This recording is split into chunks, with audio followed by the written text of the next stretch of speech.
అంటే ప్రమాదం జరగడం దురదృష్టకరం.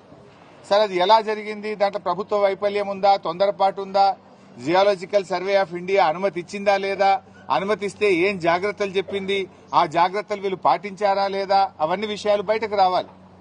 కానీ ఇలా జరిగిన సంఘటన తర్వాత ప్రభుత్వ స్పందన చాలా బాధాకరంగా ఉంది.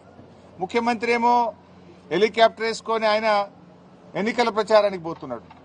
ఇక 8 మంది ప్రాణాలు ముఖ్యమా, ఎన్నికల ప్రచారం ముఖ్యమా రేవంత్ రెడ్డి గారికి? కనీసం ముఖ్యమంత్రి అక్కడికి వెళ్లి ఆ సహాయక చర్యల్ని ముమ్మరం చేయడంలో గానీ, ఒక డైరెక్షన్ ఇవ్వడంలో కూడా అటు ముఖ్యమంత్రి గారు, ఇటు నీటిపారుదల శాఖ మంత్రి కూడా పూర్తిగా ఫెయిల్ అయిపోయారు.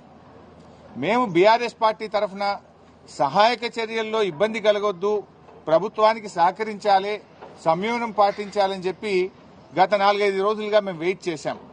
కానీ బాధ కలిగే అంశం ఏంటంటే ఇప్పటి వరకు ఒక్క అడుగు ముందుకు బల్లే. There is no direction. దాదాపు 10 ఏజెన్సీలు